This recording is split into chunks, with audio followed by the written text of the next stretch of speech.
Hello guys, welcome to milky and family YouTube channel. நான் உங்கள் milky mummy பேசுகிறேன். இது என்ன வீடியோன்னு பார்த்தீங்கன்னா, மில்கி டாடி, மில்கி நான் 3 பேரும் சில சேட்டைகள்லாம் செஞ்சுருக்கோம். 12 மணிக்கு என் ஹஸ்பண்ட் இந்த ஃபுட்டு செஞ்சு கொடுன்னு நைட்டு கேட்டார். செம்ம கோவம். என்னென்ன ஆட் பண்ணியிருக்கேன் வீடியோவில் பாருங்கள். மில்கி எனக்கு அமேசான் பார்சல் ஒன்று வந்தது. என் ஹஸ்பண்ட் ட்ரெஸ் வாங்கி கொடுத்துருந்தாரு. அதை வச்சு தான் விளையாண்டுட்டு இருந்தான். அண்ட் யாருக்கெல்லாம் வந்து ஒரு பர்ன்ட் ஆரஞ்சு கலர் ரொம்ப பிடிக்கும்னு சொல்லுங்கள். எனக்கு இந்த கலர்லாம் ரொம்ப ரொம்ப பிடிக்கும். என் ஹஸ்பண்ட் அதில் எனக்கு வாங்கி கொடுத்துருந்தாங்க. இது ஒரு ரயான் மெட்டீரியல் இருக்க சுடிதார். சூப்பராக இருந்தது ஃபிட் எல்லாம். அண்ட் நைட்டுக்கு நாங்கள் மேகி சாப்பிட்டு ஃபட்டாஃபட்னு ரொம்ப மைல்டு டின்னர் முடிச்சு விட்டோம். சாப்பிட்டு உட்காந்து அழகாக குக் வித் கோமாளி பார்க்கலாம் அப்படின்னு உட்காந்து என் ஹஸ்பண்ட் நீ எனக்கு கேசரி செஞ்சு கொடுக்கக்கூடாது அப்படின்னு கேட்டாங்க.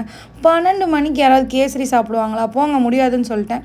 அதுக்கப்புறம் மனசு கேட்கல, சரி போனால் போதும் செஞ்சு கொடுப்போம் அப்படின்னு சொல்லிட்டு ஒரு கிளாஸ் மட்டும் ரவை எடுத்துகிட்டு, ரொம்ப சின்ன கிளாஸ் ரவை தான் எடுத்துகிட்டு நெய்யில் ரோஸ்ட் பண்ணிவிட்டு, அதுக்கப்புறம் ஒரு கிளாஸ் பால் ஒரு கிளாஸ் தண்ணி போட்டு மிக்ஸ் பண்ணி கொஞ்சம் ஏலக்காய், பைனாப்பிள் எசன்ஸ் இதெல்லாம் போட்டு மிக்ஸ் பண்ணி நான் நல்ல ஒரு எப்படி சொல்கிறது அப்படியே வழுக்கிண்டு போகிற கன்சிஸ்டன்சியில் வந்து நான் எடுத்து கொடுத்துருந்தேன்.